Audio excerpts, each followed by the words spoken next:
maguna ang motor. Guys, ang last. Ha? Na-orient ng tatanan, gamita inyong layaw ha? Kasi supay lang ang taga, di mo kabalo mo lang eh.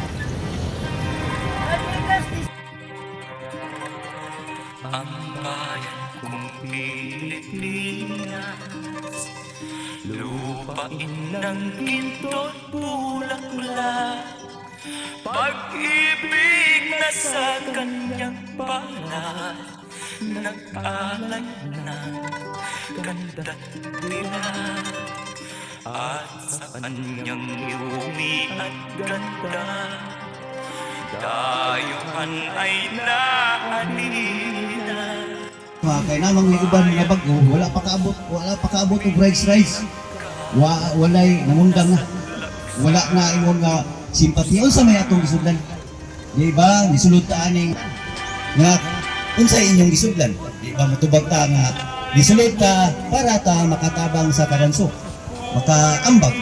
Unsa ang pag-ambag nga bisan pa ingani nga mga paghitabo dili ta mo apil, dili ta atin mo ang nasang makaalpas, Pilipinas kong minumutya, pugad ng luha at ganita, aking adhika, makita kang sagdat laya.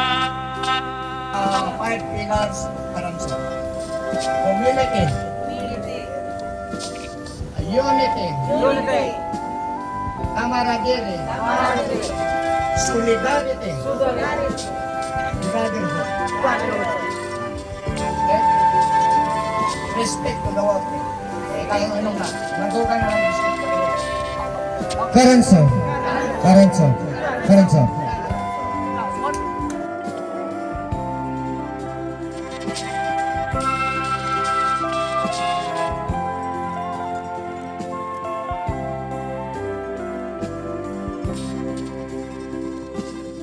Ibon mang may layang lumipad, kulungin mo at umiiyak, bayan pa kayang sakdal nila, ang di magnasang makaalpas, Pilipinas kong lumutya, pugad ng luha at darita, aking halika, makita kang sagdal laya.